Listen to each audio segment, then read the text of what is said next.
Right in the middle of the Bible is this collection of Hebrew love poems that are so explicit and erotic that young Jewish boys weren't even allowed to read them until they were older. Now, Song of Songs gives us like a picture, a series of pictures of the relationship between a man and a woman. The joy, the struggle, the complexity. It's almost as if the love that this couple is exploring has a life of its own. The woman says several times, she says, "Do not arouse or awaken love until it so desires." It's almost as if she says, you know, whatever this is, it's so good, it's so beautiful, and we can't do anything to mess this up.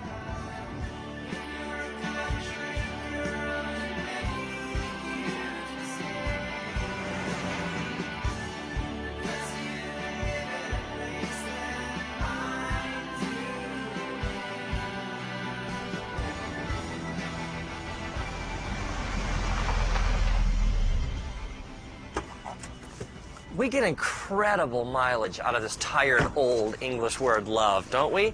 I mean, we'll tell somebody that we love them, and then in the same breath, we'll talk about how much we love a new car or a certain pair of pants. I mean, I love my wife, and I also love tacos.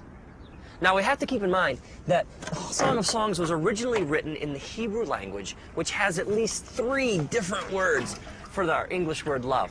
The first word we find is the word raya. Raya would be translated literally as like friend or a companion, somebody you hang out with. We might even translate it as like the word soulmate. We hear people talk like this all the time. They'll say things like, you know, she's my best friend, or I can tell him anything. These are all expressions of raya. And so we see that at the core of this relationship between these lovers, there's a friendship.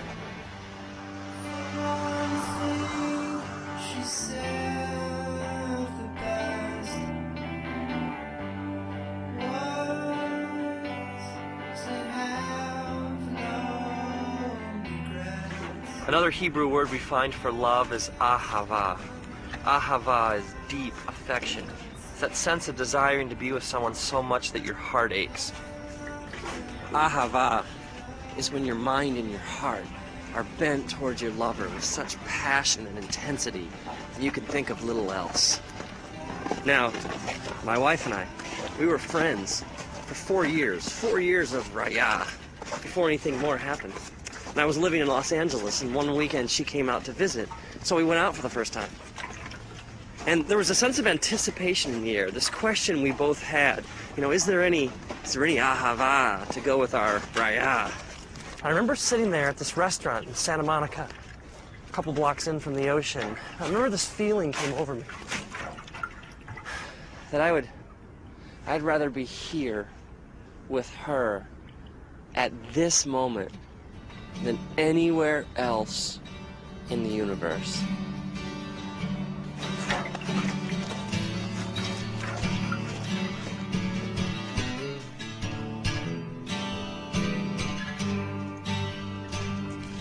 The lovers in Song of Songs declare that ahava is as strong as death, that many rivers cannot quench ahava.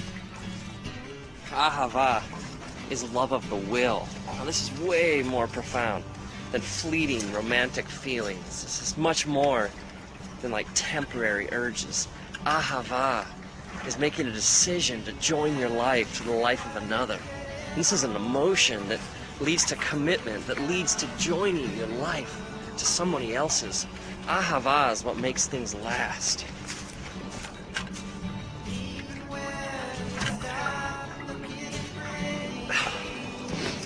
Maybe this would help. Let's think of these loves, these dimensions to a relationship as flames. Okay, first we had our raya flame. That's like the friendship, the soulmate aspect of a relationship. And then you have your ahava flame, which is the flame of commitment and making a decision to join your life to another. But there's a third Hebrew word for love that we find in Song of Songs. It's the word dode. Dode is translated into English literally as to carouse, to rock, or to fondle. I think you get the idea behind this flame. This word is used elsewhere in scriptures, like in the book of Proverbs. It says, "Let us drink deep of dode till morning." And the woman even says in Song of Songs, "Let him kiss me with the kisses of his mouth, for your dode is more delightful than wine." Dode is the physical, sexual element to a relationship. This is where we get the Greek word eros, which is translated literally as like erotic in the English language. So we have our raya flame, we have our ahava flame, and we have our dode flame.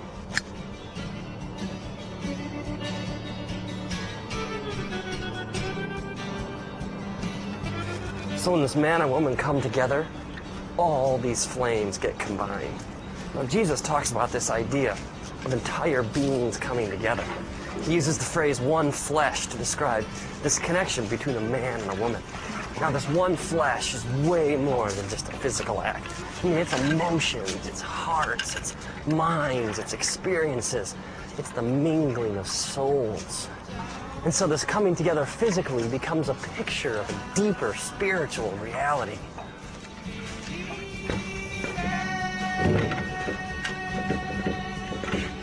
So Jesus teaches us that sex is ultimately a spiritual act, and that something so beautiful, something so powerful was meant to endure forever.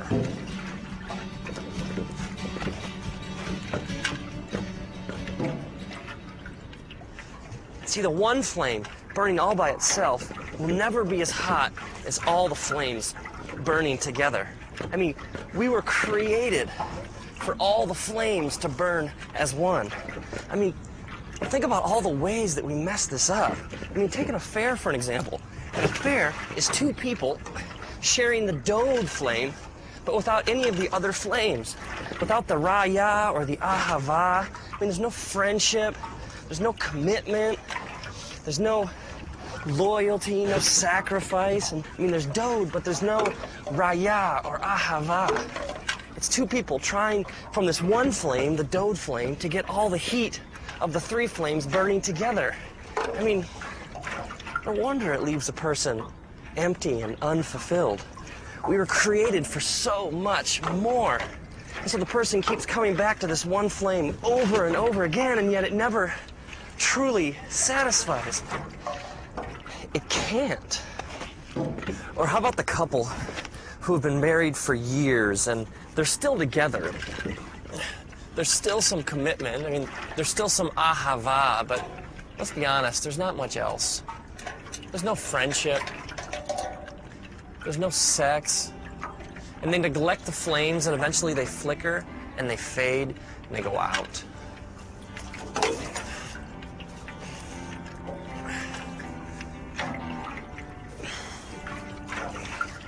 When you separate the flames, it can never really satisfy. It's like you're living outside how God wired you to live. I mean, maybe our culture has no clue what true sexuality really looks like. Maybe the world around us, when it comes to sex, just doesn't get it. I mean, true sexuality is vast and mysterious. It involves all of you.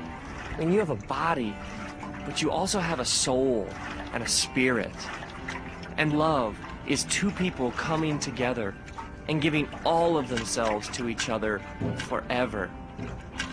And now, may you honor the way that God created you. May you have a profound sense of respect for the fact that you are a deeply spiritual and mysterious being, and that love is ultimately a profoundly spiritual thing. May you realize that the three flames are meant to burn together, and may you discover the big flame.